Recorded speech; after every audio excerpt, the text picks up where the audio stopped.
Hello and welcome to Analysing Avatar. Today we are taking a look at the 11th episode of Book 4 Balance of Legend of Korra, which is called Kuvira's Gambit.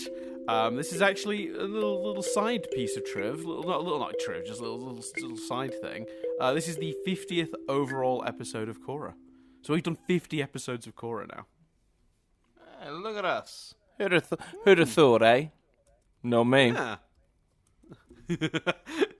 Not you when I forced you into doing these podcasts all that time ago. We're actually shortly catching up to the number of episodes Avatar ultimately had. Avatar ultimately, I think, had 60 episodes or 61 episodes. It's not going to pass that, obviously, because there's only like 3 episodes left or 2 episodes left or whatever. But it's kind of neat to think that, like, despite Avatar having a smaller season count, Avatar still ended up with more episodes. Yeah, that's weird, but well, it's not weird. Like you say, it had more episodes per season, but it's strange to think. Maybe it is strange to think about because I think you automatically assume with more seasons has more episodes, like without really, assuming you don't put too much thought into it. But so this, for those who don't remember, this is Kuvira's Gambit. This is the episode in which the thing that I've been talking about all season sort of happens out of nowhere. We've been talking about Kuvira coming into Republic City all season, and they just start this episode with her being like, yeah, that's what's happening, I'm doing it. And then it was like, remember that 2 weeks thing from last week? Well, that was a ruse. She's here now, everyone, run. And she shows up with her super weapon now attached to the arm of an even more impressive thing, which is this giant humanoid robot to give it mobility. And she comes in, and immediately the Republic City forces and the United Republic, whatever they're called, forces just bow out. They're like, we surrender because this is ridiculous. We ain't got no chance against that. That thing will flatten the city before we achieve anything. So they give up immediately, and Korra is like, hey, we need a plan because this isn't going so good. And then 1 second, I'm hearing beeping. You're right on your end, Chris? Oh yeah, it was just me turning my headphones down. Gotcha. Okay, no worries. Korra's like, we need a plan. We got to do something. We got to do something about all this. And they're like, what do you want to do? She's like, I don't know. We'll kidnap Avatar Jr. He helped make it. He can probably figure out. He probably knows how to, where the exhaust port is. And, if I can bullseye Womp Rats in my T-16, there's a weakness.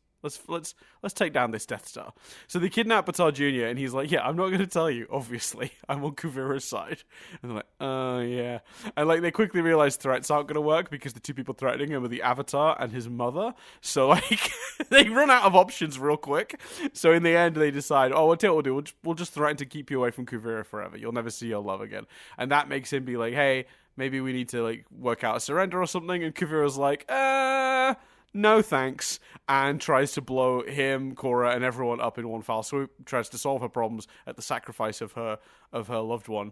The one she claims to love. You wouldn't be wrong to question that feeling at the end of this episode, leaving us with a bit of a stalemate. They do seem to get out. We see them running and sort of doing an action jump as the place explodes.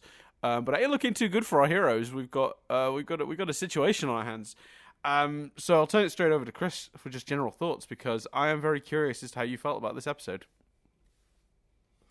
Yeah, I enjoyed it. I enjoyed it a lot. I thought the way they did, I don't know if it was for budgetary reasons, but the way they sort of did the montages with almost sort of paintings, or stills, I really liked. I thought that meant they could tell a lot of story within the episode.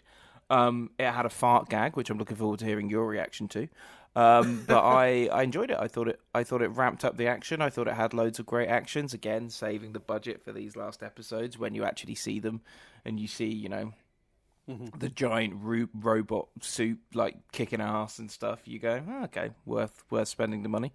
I think the stage is set. I don't know whether I don't think this is a criticism, but I think it's they really.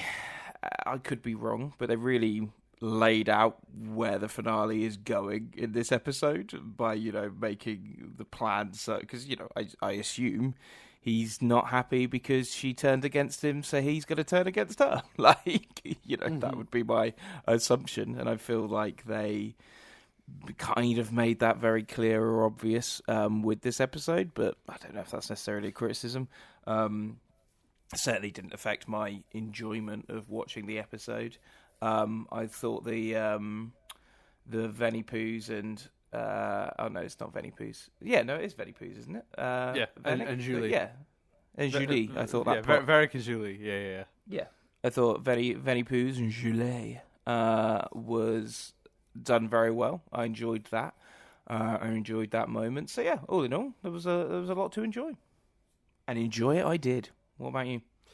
Yeah, I'm very similar. I thought this is a really great episode. It's not got any big sweeping character stuff, so I feel like this week's podcast is actually going to be sort of on the. And I know they're saying this is usually the kiss of death, but I genuinely feel like a bit like with remembrances for different reasons.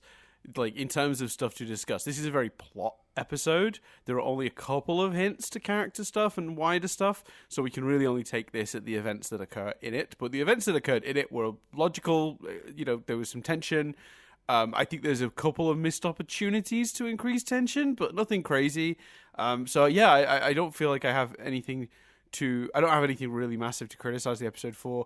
I think it mostly executed everything it did as well as it could.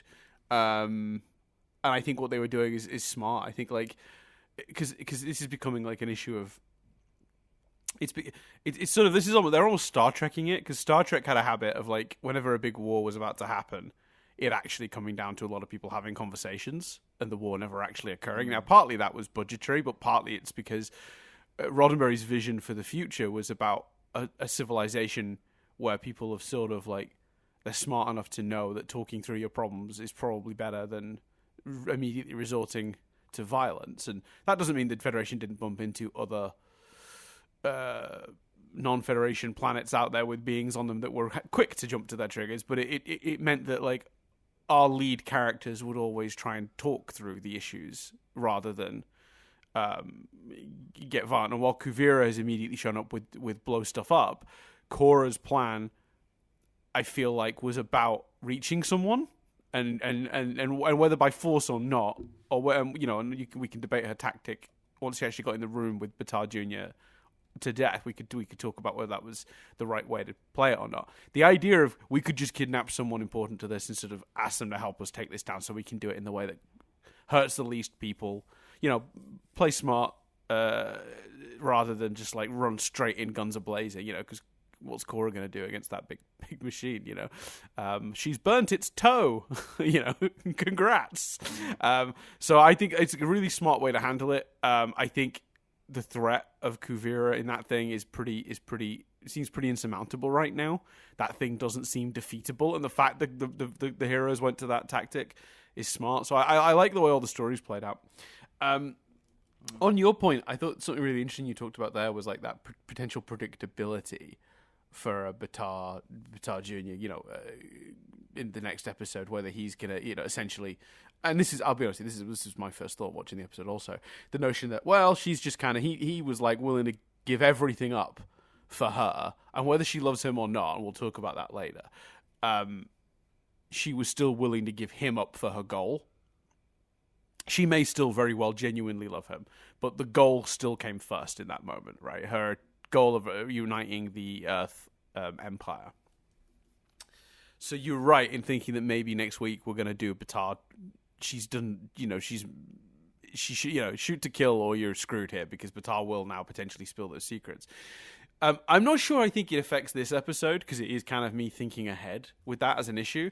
But in terms of where you're at on it, Chris, would you rather they just, because that is the sensible and interesting thing to do, for them to just do it even though it's predictable, or would you prefer a bit of a swerve at this stage? Like, do you want them to pull the trigger on that now because they've set it up so cleanly, or do you think because it was a bit predictable, you'd actually rather they did something a bit different?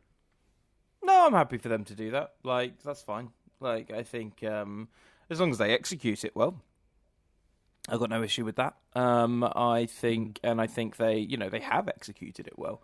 Like you say, it was executed very well in this first part. It was a very logical plan, and it got him with his, family more. And maybe there's room to do some character stuff with it. Maybe he struggles to change his mind, and then they convince him. You know, it's not Percy Weasley turning up and saying he's been a fool suddenly. Not that I particularly have any criticisms on that, but yeah, I think no, I'm more than happy for them to do this as long as it's executed well.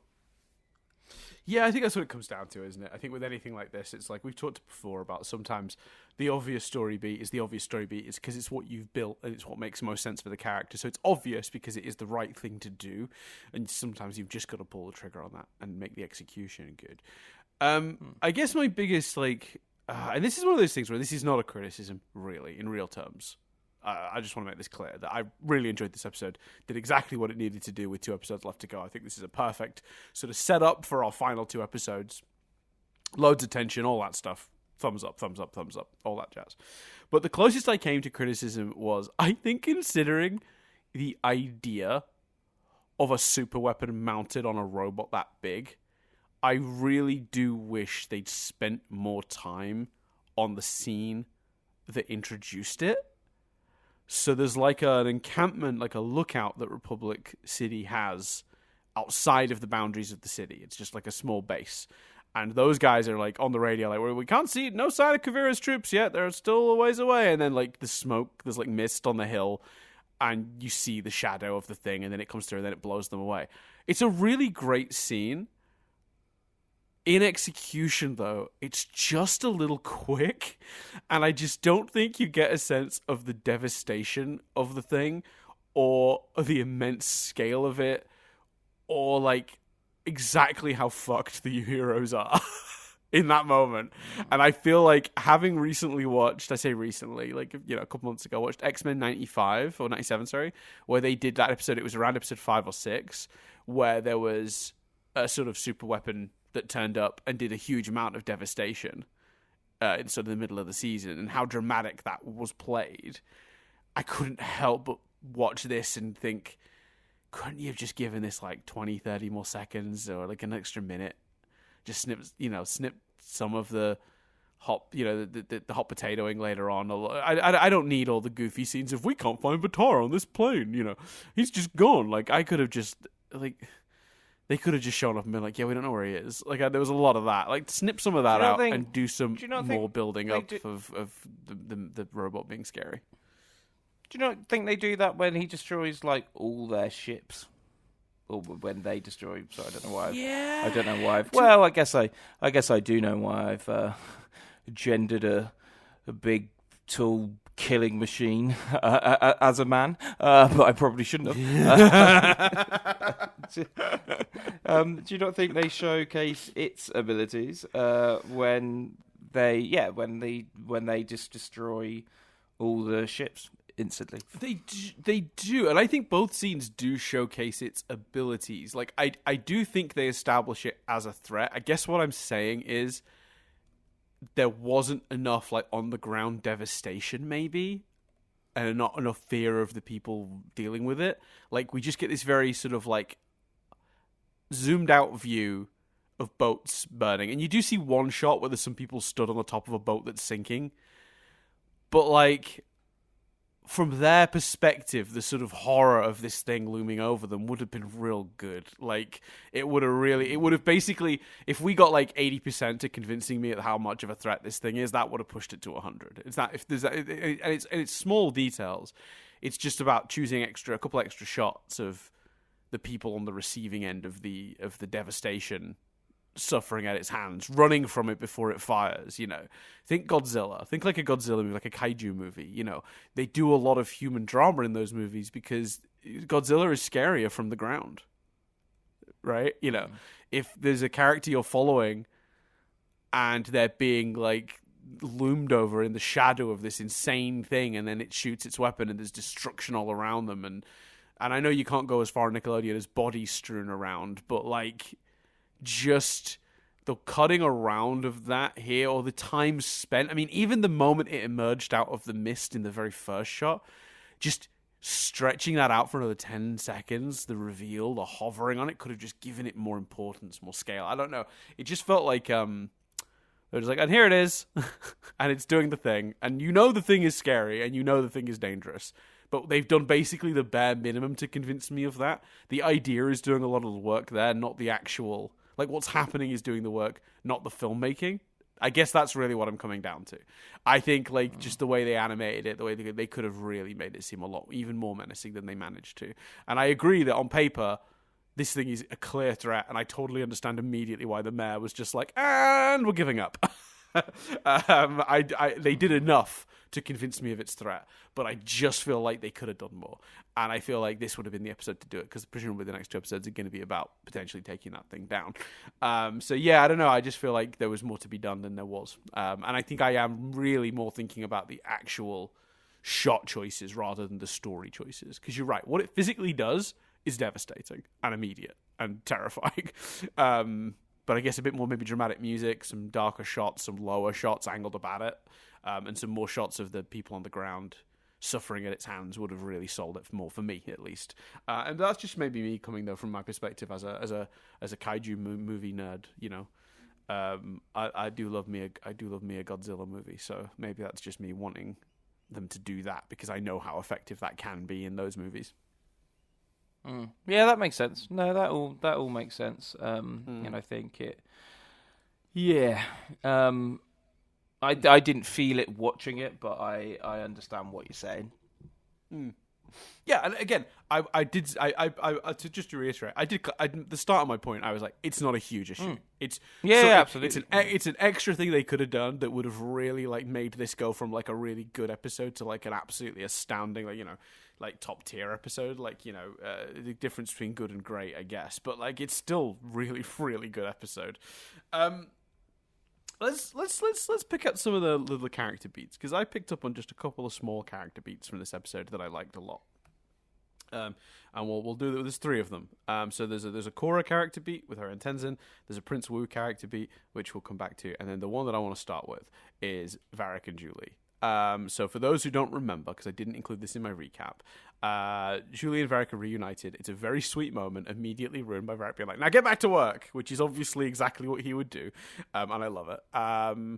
But then Julie stands up for herself. She's like, I didn't mean the stuff I said with Kuvira. That was all part of a ploy. As Chris and Dan correctly predicted, that's what she says in the dialogue.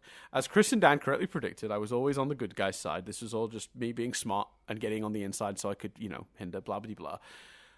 But that doesn't mean I'm going to be pushed around by you anymore. She stands up for herself and basically says she's earned equal standing. And I think it's an amazing moment, and I loved it very much. Varric blew it, and she went off with a bit miffed, presumably leaving that thread for us to tie up in a subsequent episode. But as a first step to that journey, what a great moment for those characters. How did you feel watching it? I mean, because you sort of were on the fence earlier in the season about whether their relationship was like romantic in nature or not, which I totally understand. How are you feeling about that now, with this scene in particular? Yeah, really enjoyed it. Like I thought Julie standing up for herself in that way is what the relationship needs, and I thought it was great to see that. I really like how big a supporter of them Bolin is, and the fact that, you know, Bolin got so irritated by Venny Poos when he didn't do what he should have done, yes, and didn't act in the correct way. I thought that was very funny, but also very sweet and very, very true to character. And I really enjoyed it. I think, to be honest with you, because I still think where they're going is Korra and Asami. But I'm like, you know, I'll be honest, when I saw the Venny Poos and Julie moment, I was like, oh, and we've also got Korra and Asami together in this episode. Maybe we'll see a moment of theirs, and obviously there hasn't really been one, and I'm like, I'm almost more invested at the moment in Venny Poos and Julie. Like I don't know, and now I'm second guessing. Now I'm like, maybe I'm wrong. Maybe we're not heading towards Korra and Asami, but, you know, you see those videos, you know, like for example, top 5 Jim and Pam moments. It's a video for Nothing But Static. If you want to hear me mispronounce some names, go check that out. Or you see, you know, top top 50 Seth summer moments, or even like, I imagine there's top 10 Aang and Katara moments, but I don't know. I don't know if someone's compiling, moments of Asami and Korra. Right. I'm not, and maybe it's not about that, but I'm just a bit like, is there a top 10 moment? Certainly not 10 moments that make it feel all romantic. So I'm especially. I really am enjoying the Venny Poos and Julie of it all. But effortlessly and smoothly also steered us into another topic, and let's see how you feel about that. Yeah, I think I sort of see what you say. I mean, I think it's interesting, isn't it? Because whatever the moments that they've had between Korra and Asami have been, they've all been extremely subtle. Extremely subtle. We're just talking about earlier this season when she had to write to someone, she chose to write to Asami, not anyone else. Like last season, the first person that came and comforted her and offered her emotional support, and she shared a moment with after her fight with last year's bad guy whose name escapes me, even though he's been in this season, Zahir. After the Zahir fight, it was her and Asami. There have been loads of moments of those two sort of developing sort of enough that you even noticed it in like season 1 or 2 that like there's a friendship there. There's maybe bond. that's better. And it's always been so subtle, whether it's romantic or whether it's just a friendship and a really good close female friendship. I think it works with both, but it is. I think whether they're building towards something or that's just what it's been all along, the subtlety of it is both its strength and its weakness in that sense, I guess.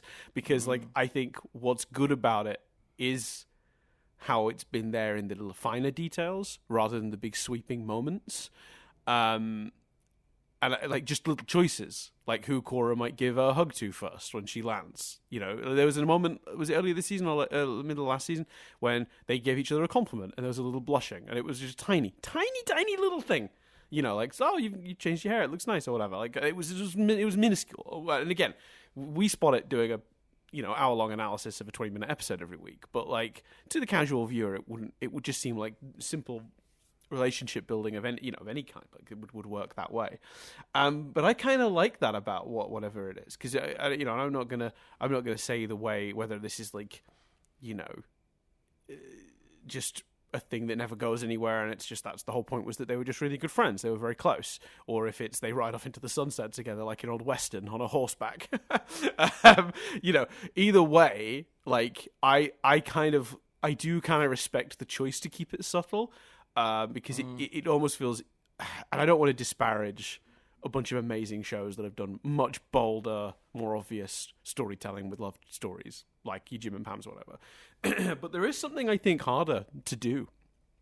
Harder about doing it the way they've done it here. Like it is a really impressive thing to leave me feeling like these two characters are really close without either of them ever having done the big gesture. You know what I mean? It's not. You know what I mean? It's not been about the big gestures or the big moments. It's actually just been about a series of choices where they've been there for each other in a way that it just feels very natural and normal, and not like the show is making a big fuss about it. While that may not lead to weird shipping videos, I say weird, you know what I mean? like shipping videos that make more of something than it is, or like put a really cheesy song under a bunch of slowly played clips of like the two, or even my favorites are when they do it for a relationship that definitely wasn't like the intention of the creators. Like I've never seen one, but I guarantee you if I put the words Katara and Zuko into YouTube, I'm going to find a whole world of people editing those two and shipping those two together, even though that was not the intention. There's always going to be that, but I like almost how little they've given and how subtly they've done it without any, like I said, big swing moments. I think with Varric and Julie, I think like, I think that's just kind of like that you're more invested in that right now because you've just had a big scene that sort of indicated it, which is always going to be more eye-catching than the subtler approach they've used with whatever relationship Asami and Korra have developed. That's fair. One's flashy and noticeable, and one is like a detail thing that, if we weren't doing this, we probably wouldn't have picked up on. Yeah, that's fair. And I think you're right. There is something really nice about the subtleties of it. I think so. And it might just be like, hey, Korra's been a sloppily written show in places. We have acknowledged, we have admitted. Maybe that is just luck. Maybe they just weren't sure what they were doing, so they kept it subtle. And here we are, complimenting it for its subtlety. It may have been a real mark of just indecision, but it works regardless of how they got there. So, because I can see those comments. And actually, you know what, like, let's take the thoughts down below, people. I don't usually do call to actions, but I'm curious as to how people feel about this one. Regardless of whether it's designed to become a relationship, or if it's just designed to demonstrate the friends, do you, the listener, enjoy it being subtle, or would you have rather they'd been bolder with it? Comments down below. I'm curious. I want to know what people think about that. With that in mind, then, Chris, how are we feeling about the other two moments? So let's talk about the Prince Wu moment. I'm curious to your thoughts on this, because we talked a fair bit of this season about Prince Wu needing to demonstrate he's not just the worst option in the world, because obviously the thing they presented us at the beginning was very much like two political options where it's like, I guess I'm picking the lesser of two shit things, but they're both real shit. This week we have the hilarious scene where Mako tries to evacuate the city via the radio system and panics everyone, and then it's Prince Wu that sort of inspires them, gets everyone straight, and then sort of sorts it out with a kind of dumb but very nice meaning speech. And someone's like, "Hey, maybe he won't make a half bad leader." Wink, wink at the camera. Look, see, he's not terrible. Do you feel that was enough? Do you feel like it was maybe a bit cheap, or do you think it worked? No, I thought it was great. I thought it was brilliant. It comes in. It complements the other moments we've had of that, and also it made sense in both ways. It made sense from the point of view of it didn't feel out of character. It didn't feel like he'd suddenly gained skills. It felt that he just said something sort of humorous and nice, and it felt like we know he's been charming. He's been charming in a goofy way, but he has been seen to be charming, I would say, and it also made sense in the fact that take a shot. It's very early. Apologies, I went to bed very late as well. It's in. What were you doing? If you don't know, what was the evening? Just big evening up. No, it's just one of those things where I didn't get in till late, and then you sort of. You sit on the sofa and then you do, an hour of your life to YouTube holes, and then you realise you need to shower and that sort of thing. Yeah. So I know that. I think I did exactly the same thing last night. The benefit I have is last night for me was like a lot longer ago than it was for Chris, so I actually then got to have a normal night's sleep. Poor Chris had to wake up early once again because he's a legend for the podcast. It was also it was that moment of I'd say 11 as well, of oh shit, I've got to do a podcast tomorrow. And at that point, I was still in my YouTube hole. I hadn't showered. Do you know what I mean? That didn't. What's the what was last night's YouTube hole of choice? Out of sheer curiosity. Oh, there was all sorts. There was an interview. There was a bunch of Noel Gallagher sort of interviews and clips. Which for listeners who won't have the timing context of this. The Oasis have, just for us recording this, literally yesterday announced they're reuniting for the first time in 11 years, I think someone said. Something like that, yeah. Mm-hmm. Do you want to know an interesting fact about that, 11, Chris? 14 years. Go on, do tell. So it was exactly it was someone worked it out. It was 11 years, 9 months, and 30 days from when Oasis's first album came out to when they broke up. And it was exactly 11 years... or 9 months and 30 days, whatever that figure is, to the day since they broke up to being announced to be reuniting. That's mad. Like, it was to the day accurate. Although, I will say, I do think Oasis getting back together the exact same time as one of their members just had a pretty costly divorce. Doesn't takes a little bit of the sheen off that. Yeah, I saw those articles. Although, like, apparently, I don't know if that's even related. It might not be, but I just noticed that. It's all rumor and conjecture, but apparently, his ex-wife and Liam didn't get on, so people are also theorizing potentially emotionally that helps as well. But that, again, that's who, and also like it feels slightly unfair to speculate. Then again, no one's listening. Noel isn't listening to this. Noel's not like, I wonder what Chris and Dan's thoughts on Korra episode 4.12, and then we start talking about 11. We start talking about it, and he's like, "God damn it, I can't go anywhere. Can't I just listen to I love the idea that one of the Gallaghers listens to this. Just a big Avatar and Korra fan. Either one of them, that'd be great. If either of you boys are listening, really respect what you're doing. Sad you've not announced a Nebworth date. That felt like what you should have done. Right? Maybe Liam did it like a year or two ago, though. Yeah, I know, but like it's Oasis, like Oasis and Nebworth. That's like a thing, isn't it? Like I looked at the list and I was like, okay, so the two things I'm looking for in the list of dates they've announced is they need to start in Manchester. First dates back need to be Manchester. They're not. That's the second venue they're visiting is Manchester. And then they needed a Nebworth show. Like, they need a Nebworth show. And I saw Wembley and was like, they're doing Wembley and Nebworth, and didn't see Nebworth and was like, oh, okay.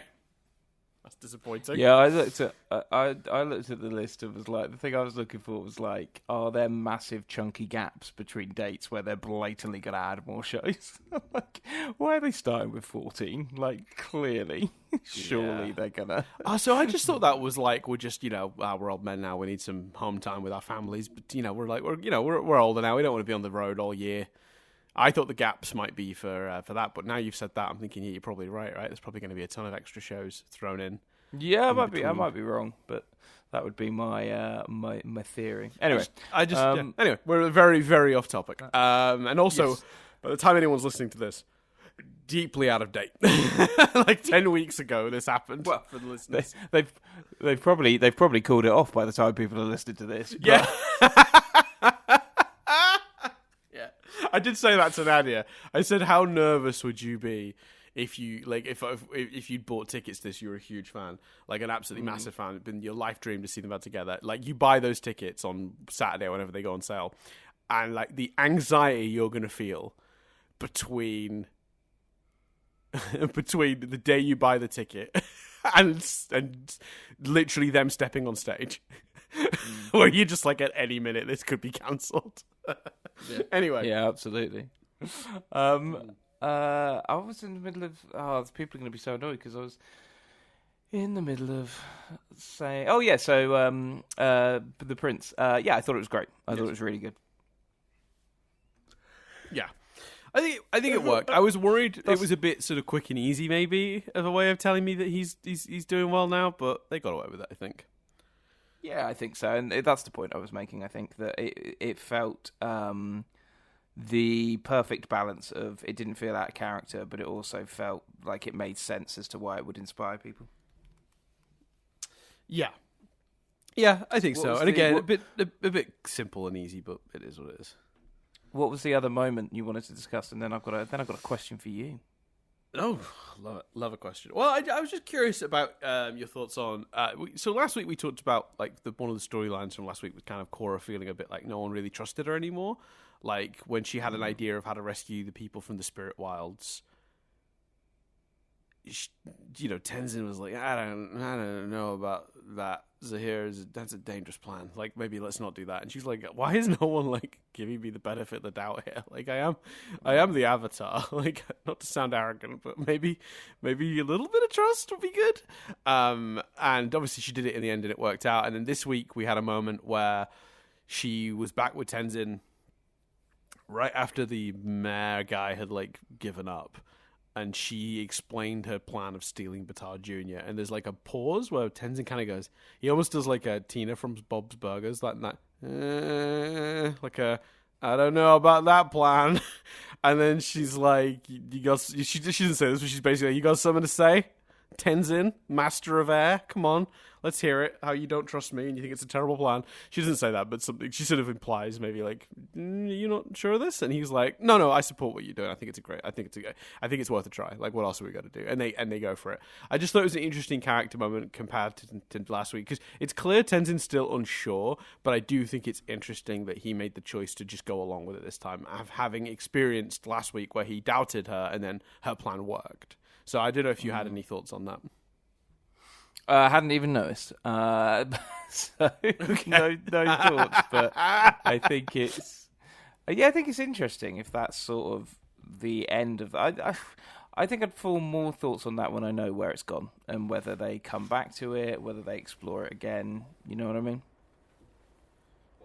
1 second. Unfortunately, I have chosen the wrong moment to do something. Once I'm away from the microphone. Oh, apparently Dan's away from the mic. Apologies. I'm back. There was a slight gap in the window to the door to the balcony, and I realized that like the sound from outside was slightly coming in. So I was like, "Oh, Chris is talking. I'm safe to run over to the door and like slide it closed." And then I was trying to do the lock silently, so it didn't make a click on anything, because I'll do when you lock it, and I was like, I didn't want to just like, even though the door isn't that near to the microphone, I was like, I'll still be quiet. And so I'm slowly sliding that in place, and you finished talking, and I was like, oh shit.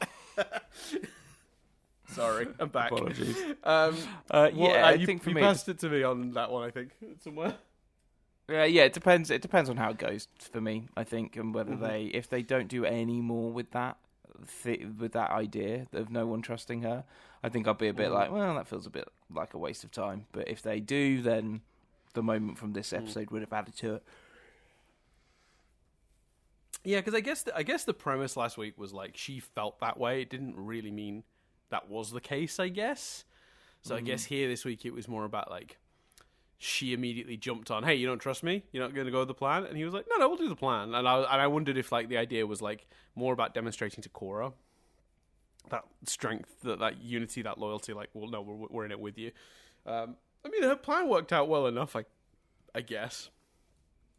I mean, they kidnapped Batar with very little. Like that's a proper. I always forget the name of them. The script meeting guy. They're gonna kidnap Batar Jr. from inside the airship. That sounds like it's gonna be difficult. No, barely an inconvenience. You know, like it's that guy. I always forget what that series is called. Pitch meeting. Pitch meeting, the pitch meeting guy. Yeah. He used to work for like Screen Rant or something, but he's on his own now. I can't remember what it is. But yeah, pitch meeting guy. Yeah, it's. Will that be difficult? That sounds difficult. No, barely an inconvenience. You know, like one of those. Because they just kind of like they say they're going to go on a big stealthy mission. We set it up, and you think the whole episode's going to be about this mission, and then about 30 seconds later, they're like leaving the. They're leaving the airship with Batar Jr. over their shoulder. And while a part of me is like, oh, that's okay, because like the episode's not really about that. Ultimately, it's about this standoff that happens towards the end of the episode, and I'm not gonna criticize them for like the way they structured that, because that is the more important beat to give time to. But maybe give less credence to the plan of like all this time sort of making the plan seem super dangerous. Like that entire exchange with Milo, the fart joke like isn't great, but it's more just that they like, this plan's really important. This is going to be so difficult, Milo. You have no idea, and you're just too noisy. This is going to be utter stealth. This is going to be so challenging for us. So I'm sorry, you have to stay behind.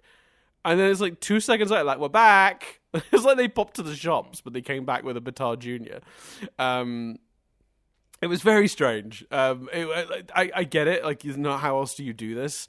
But yeah, I don't know. It felt. Yeah, I think almost it would have been easier if they just said, we'll ambush Batar at Air Temple Island, rather than we're gonna extract him. So he could have shown up to have the meeting with the mayor guy, and then they just grabbed him there, but like more openly, and then it would have felt like, oh, there's just an assault on that little ship he was in, rather than the idea I that think they managed that's to just sneak on and sneak off with him with no one noticing. Like he had no security, like no one rang an alarm bell that the like second in command, the science guy that invented the weapon, is gone missing. Well, you're arguing with yourself here, Dan, because that is because they had to be so silent, because it was so stealthy. That's why the security didn't matter. Mm. Yeah. But saying that you need to be stealthy and then being that stealthy in a believable way, like the idea that in the world of Avatar they got onto that ship and got off with him without making noise, is actually almost harder to believe. I wasn't disagreeing that they needed to be stealthy. I'm surprised it worked so well and so cleanly and so quickly.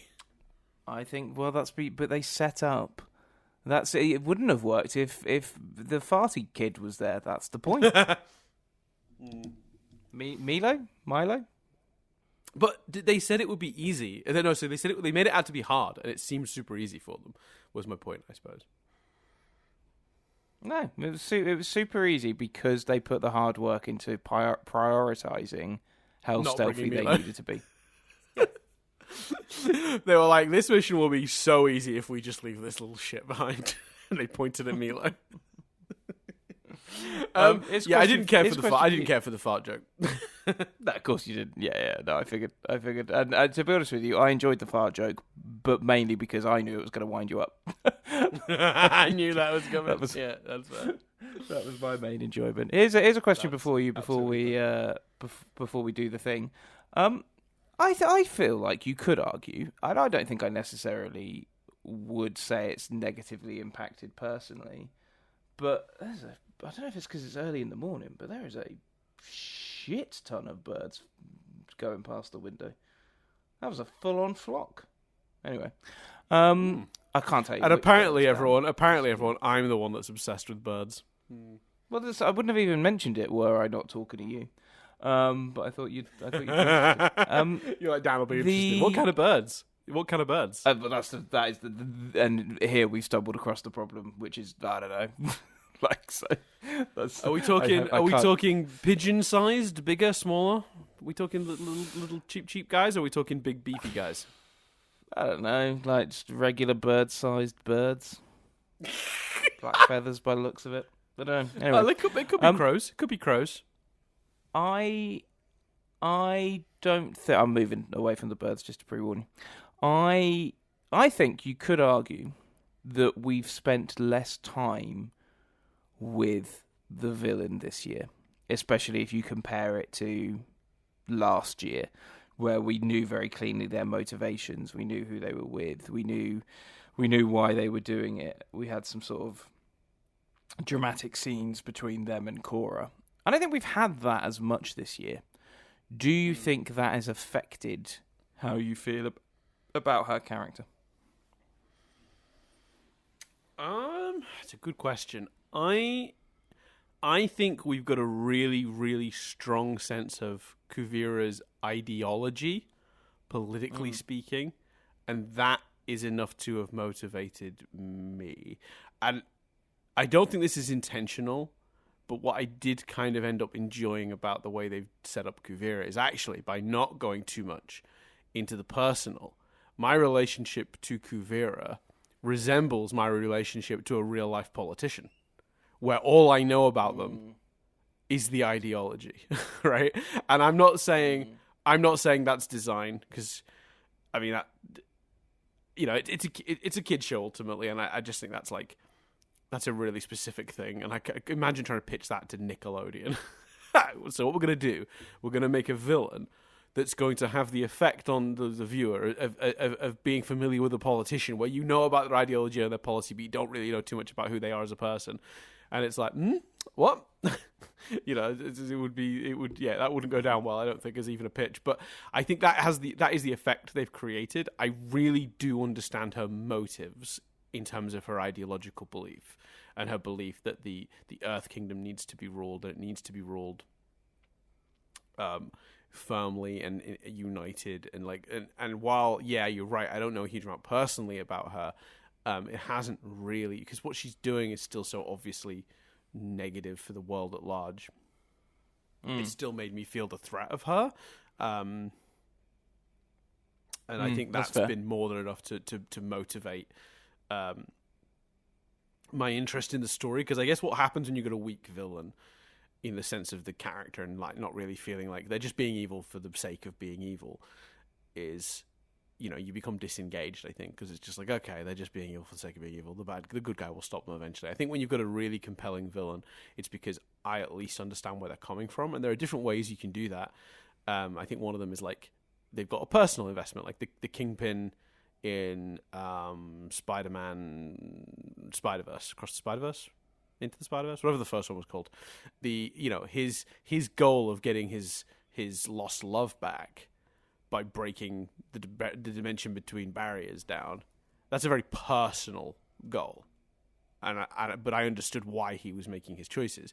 I don't know much about Kuvira's personal stuff, but I know about her ideological goals, and I understand that. And it works the same way, I think. I think as long as I am fully invested in why they're doing what they're doing, and I find what they're doing to be believable and sensible for a person who thinks like they think, then I think that's enough for me. The only other time needs to be directly personal is when it's like a more of a rival situation. So like in a Doctor Who with the Master, I can't just understand the Master's ideology. I need to understand how their choices are being personally affected by their relationship to the Doctor, and that's different.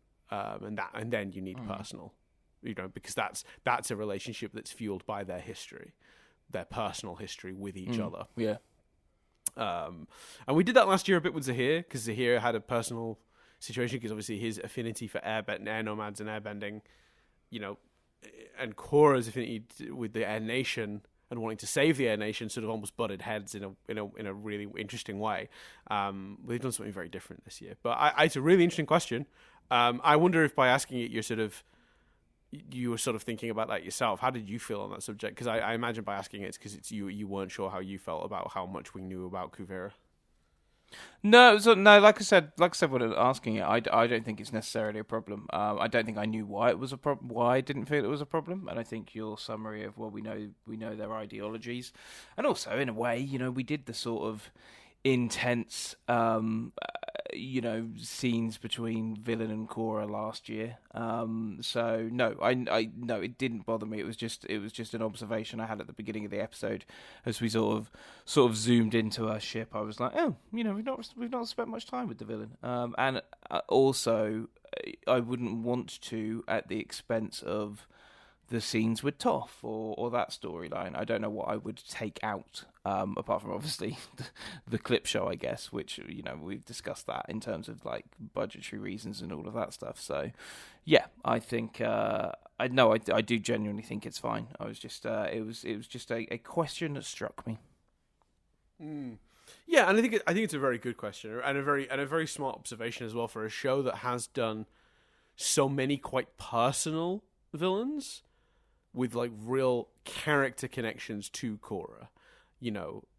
Like Amon's ideology became his family relationship and his hypocrisy, and that got very personal as the season went on. He started as an ideological villain and became like a more humanized personal villain with a really specific human motive relating to his family and his upbringing and his father.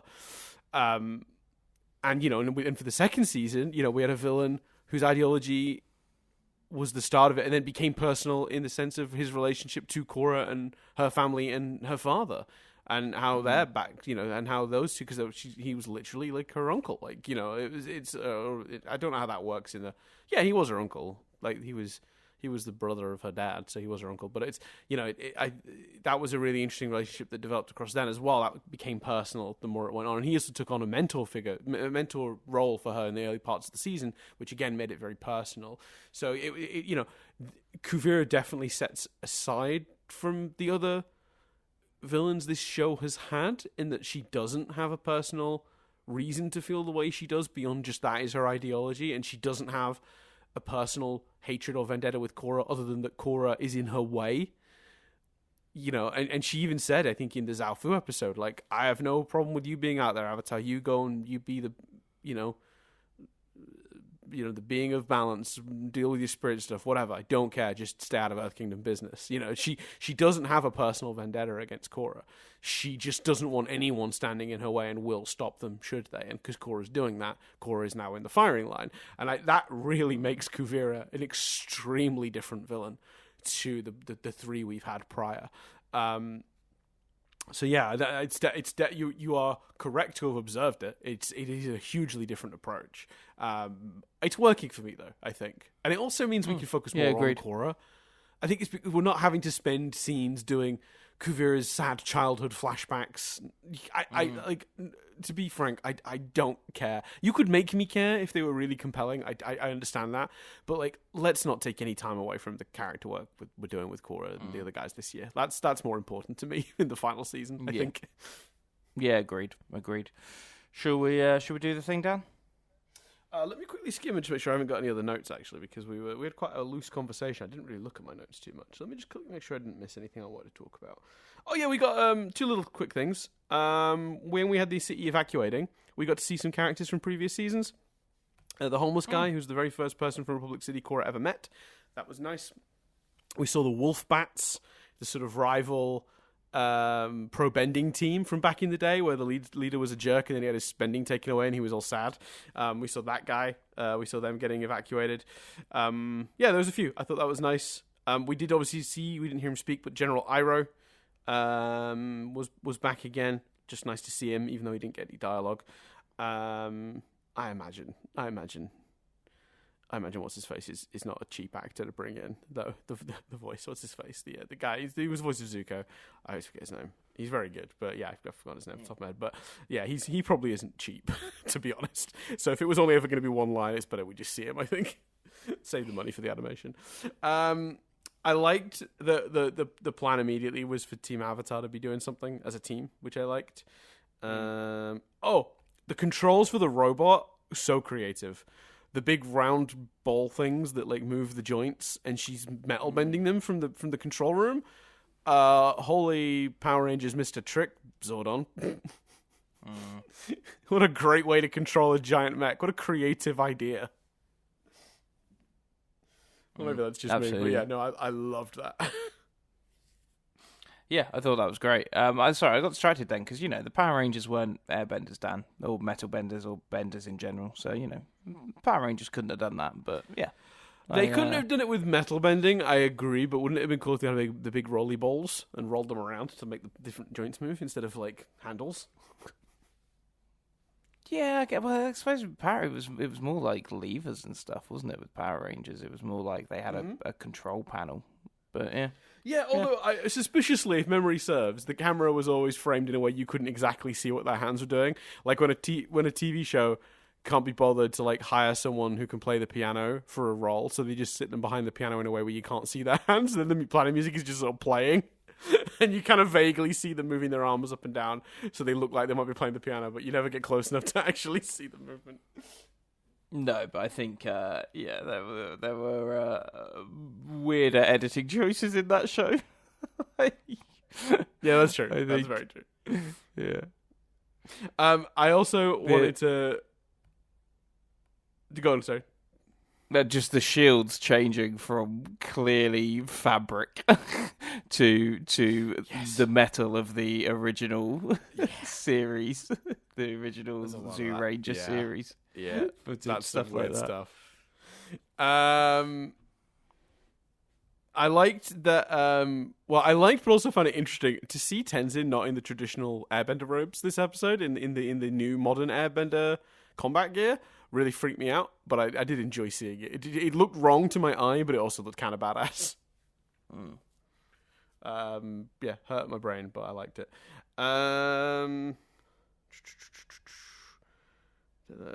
other ones? Oh, I had a wider question.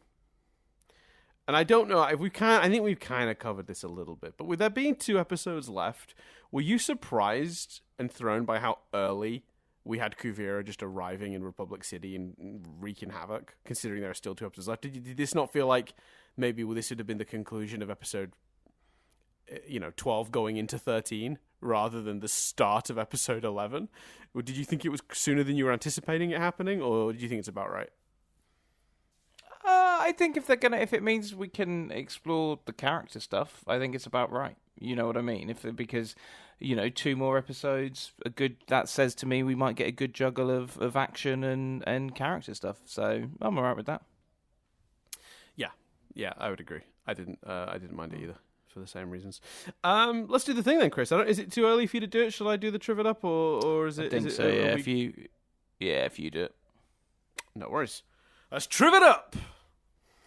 He's gonna give you some trivia. Boom. That I am. There's a couple of bits for this one. Not like I think it was the last episode. Just almost no trivia at all. This one has a handful. So let's crack through. So despite having a notable role in this episode, Boomy has no speaking lines. Yeah, very much found myself going, "Oh, Boomy's here." Okay, didn't even realize you were in town. Yeah, I mean, it feels like because there's a point early in the episode where gather the airbenders, and I feel like sort of almost a week passes in that montage early on. So I guess gather the airbenders, week passing, Boomy arrives, I'm assuming. But yeah, I also found that strange. The scene where Bataar Jr. is captured was originally written to be much longer, but was later cut down by Tim Hendrick and Michael Dante DiMartino. The sequence originally was a more involved affair that had Boomy commandeer the airship and then crash it into Air Temple Island after failing to pass himself off as a soldier while conversing with Kuvira over the radio. So he took over the airship. Kuvira's like, Bataar, what's going on? And Boomy would have Han Solo'd it and be like, everything's fine now. How are you? It would have been one of those moments. I don't mind that that's gone, but I do think that would have kind of okay,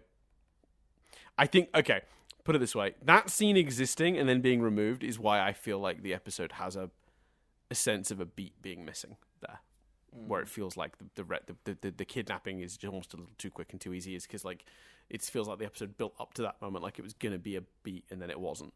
And I think that I feel like maybe I'm just sensing the removal of that scene. Yeah, like I said, I didn't feel the weight of that watching it, but that makes sense, as an explanation for what happened, and makes sense of that being a piece of the puzzle in terms of how you felt about it. So yeah, I think yeah. So the production crew originally wanted to have the Hummingbird mech suits in Asami's factory be in an unfinished state, but they were unable, time and money, to create a new model for that moment because of the budgetary constraints. So they've just got the sort of finished ones visible. I'm looking forward to seeing those bad boys in action. Let's see. During the initial montage of mobilization and evacuation of Republic City, the background painting of an abandoned street at sunrise that we see is based on one of the very first concept pieces developed for Legend of Korra by an artist called Emily Tetri. So I think that's neat. They included that in this episode. Mm-hmm. So, oh god, yeah. The moment where Milo is told his farts make him ill-fitted to join a stealth team originally had an additional fart noise just before the scene cut away. The recurring gag was then cut after the composer, Jeremy Zuckerman, started the music for the next scene at the same instance, so the fart sort of signaled the new music cue, and the creators felt that the score deserved greater emphasis and removed the fart joke. Thank the Lord. Nope. That scene ending on a fart is fucking genius. That's comedy gold, my friend, and I want to see the fart cut right now. That's fucking brilliant. That's look, whatever you think about the running fart, you cannot deny that as a joke, that is a very well structured joke. It's not the running gag, but having that scene, no, you can't come, your farts are, gonna be a giveaway, whatever, and then just before the scene cuts away, just a subtle, that's a very well constructed joke. You know what? You know what? I never thought I'd say this sentence, but you've sold me on a fart joke. You're right. That would have been good. When I read it written down, it didn't play the way you just described it, and that is good. Yeah. Don't get me wrong. I think they clearly made the right decision tonally for it. But yeah. That's very funny. Okay. The liquid metal orbs inside the Colossus are Suyin's meteorite collection. Obviously, those meteorite collection we saw in the previous season that were left at Zaofu. Obviously, Kuvira took over Zaofu earlier in the season and presumably built her big robot there or around there because they were testing the weapon around there. Makes sense they would have borrowed the metal from the meteorites for that reason. I think that's a cool little detail. Doesn't change anything. Just a neat little observation. Absolutely. Nice. Details like that are fun. Brian Konietzko has stated that Kuvira did love Bataar Jr. despite her choices in this episode. Now, I want to just quickly say that presumably he said that in one of the commentaries. I feel like if they felt the need to say that, they probably should have done something more to convince us that that was true. Because I walked away going, wow, Kuvira is colder than I thought. Like, that was what I took from it. But yeah, there you go.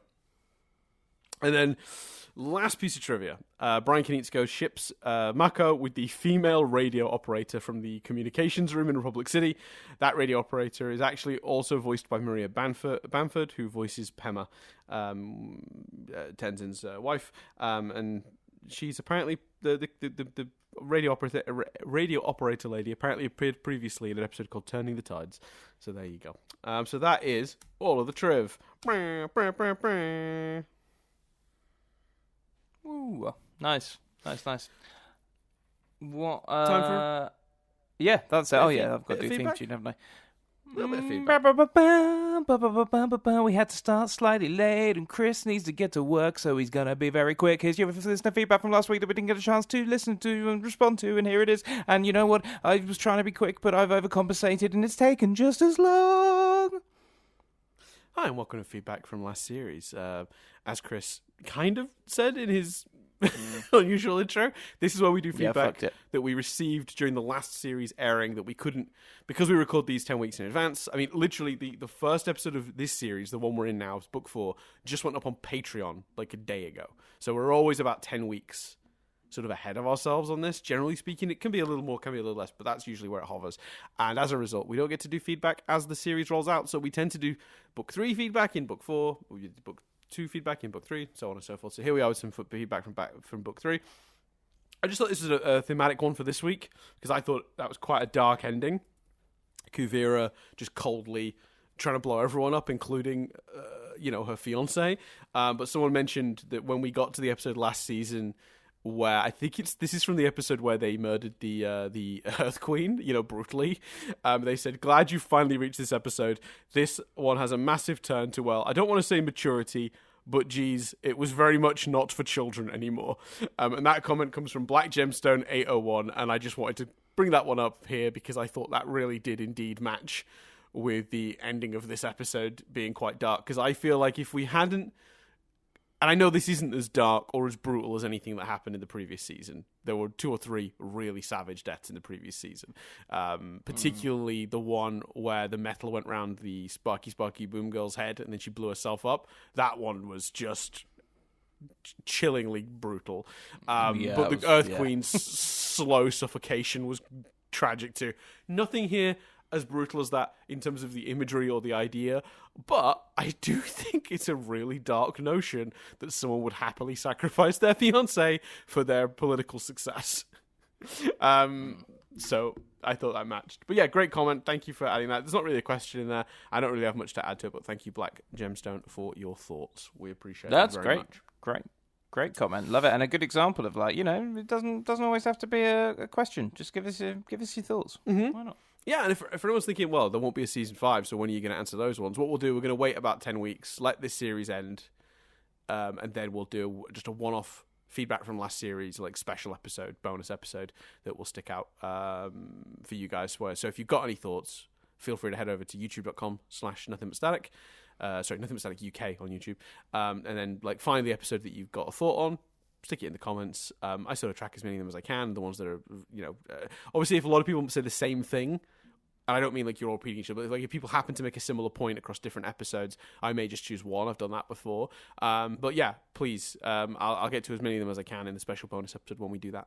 So if you've got any thoughts on any of this stuff, please do stick them in the comments there, or you can get us at mail@nothingbutstatic.co.uk, or you can head over to patreon.com/nothingbutstatic. Now, someone did mention the other day and brought to my attention that Spotify now has comments on episodes, but unfortunately, the way it works, I don't get notified about those. So I will endeavor, before we record that episode, to look and see if there are any comments on Spotify, but I'm not being notified of them actively, so unless I deliberately dig them out and find them, I'm not likely to see them. So I think you're safer if you want a, good chance of being included, getting us on either the two ways, mail@nothingbutstatic.co.uk, or the YouTube channel, youtube.com/nothingbutstatic.uk would be the best option. Also, the Discord, you can get access to the Discord through our Patreon. That's patreon.com/nothingbutstatic. That gives you access to episodes of this a week ahead of their normal iTunes, Spotify release, and our other podcast, Rewind Reviews. Access to all bonus episodes of our other podcast, Nothing But Lyrics, and stuff like that. Also, though, access to the Discord, where you can also ask questions. Some of the stuff we talk about in the feedback from last series section comes from the Discord also. So I think that covers all the things. Oh no, Rapho. Go support Rapho. We've talked about Rapho a lot. If you've been a long time listener, you already know, but just for anyone this dipped in here, Raphodraws, RAPHODRAWS. They are an artist who supplied us with that brilliant piece of artwork that is like Appa at sunset that we use for the podcast on all the various platforms. You see it all the time when you're interacting with this podcast. We're very grateful that Rapho allowed us to use it. So you can go support Rapho by following them. They're on Tumblr and Twitter and YouTube and all those places. Launchlinks.io/u/Raphodraws will take you to a page that has links to all of their various socials and places you can get their work. Just go give them a follow or give them a like. That alone would be nice. Do that. Absolutely. Yeah. Amazing artwork. Yeah. So I think that's everything. It was a tight episode. I did predict what might happen, but I'm still pleased that I wasn't completely wrong, because usually saying that out loud is the kiss of death. But with that in mind, go on, I feel we covered everything though. Like, do you know what I mean? Yeah. I don't think there's anything left on the table, Dan. We didn't shortchange anyone. No, we definitely didn't. So yeah, thanks everyone very much for listening. I've been Dan Doolan. I've been Chris Billingham. And we'll see you in a week's time when we sit down to review Day of the Colossus.